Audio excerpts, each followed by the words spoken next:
நாணத்தாலே பெண்ணே சேலை நெய்வேன் கண்ணே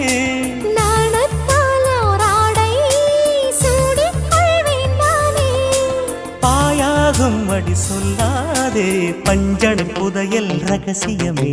சாய்ந்தாடும் சங்கில் துளி பட்டாலும் முத்தாகிடும் முத்துண்டே செம்பூவே பூவே உன் மேகம் நான் வந்தால் ஒரு வழியுண்டோ மன்னவன் விரல்கள் பல்லவன் ஒளியோ படை கொண்டு நடக்கும் மன்மத சிலையோ இமைகளும் உதடுகள் ஆகுமோ வெட்கத்தின் விடுமுறை ஆயுடின் வரைதானோ செம்பூவே பூவே உன் மேகம் நான்